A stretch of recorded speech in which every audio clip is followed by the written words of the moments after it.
إنا لله وإنا إليه راجعون. وفاة فنان مصري مشهور منذ الساعات الماضية بعد صراع طويل مع المرض. دكتور أشرف زكي نقيب الفنانين يعلن الخبر على صفحة النقابة الرسمية، ونجوم الفن ينعوا بأحر التعازي. تعالوا نشوف سبب الوفاة وإيه اللي قالته شقيقته الفنانة الشهيرة. أتمنى من حضراتكم تسمعوا الفيديو للآخر. توفي على رحمة الله تعالى الفنان طارق الأمير شقيق الفنانة لمياء الأمير بعد صراع طويل مع المرض. الفنان طارق الأمير مؤلف فيلم كتكوت للفنان محمد سعد، وفيلم مطب صناعي للفنان أحمد حلمي، وفيلم الحب كده للفنان حمادة هلال.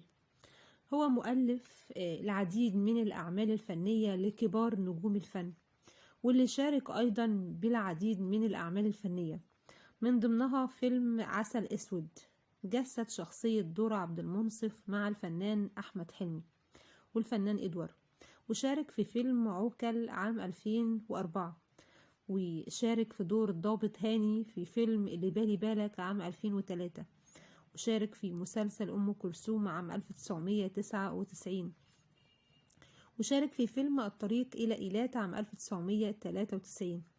قدم العديد من الأعمال الفنية اللي كل عمل قدمه يمكن ما كانش دور بطولة، ولكن ترك بصمة في كل عمل قدمه، بالإضافة إلى الأعمال اللي هو ألفها واللي كتبها كان ليه دور اجتماعي في كل عمل ورسالة هادفة بكل عمل قدمه.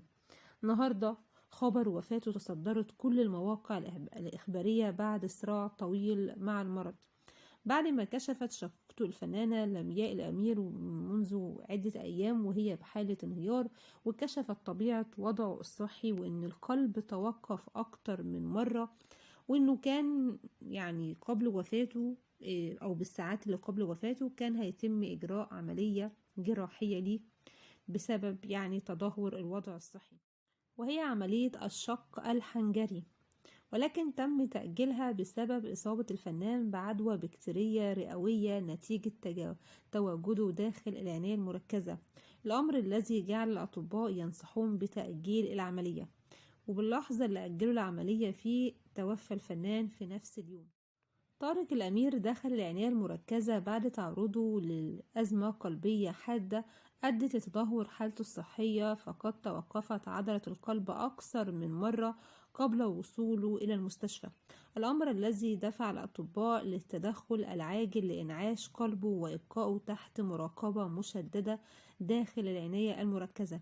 وتبين من تصريحات عائلته أنه كان يعاني في الأيام الأخيرة من آلام شديدة في الظهر، وهي أعراض لم ينتبه أحد إلى ارتباطها المحتمل بمشكلة قلبية خطيرة، بالإضافة إلى التصريح اللي أعلنته شقيقته إنه تلقى ميكروبا من داخل العناية المركزة وأدى إلى تدهور وضعه الصحي ودرجة إنه دخل في غيبوبة وفقد الوعي.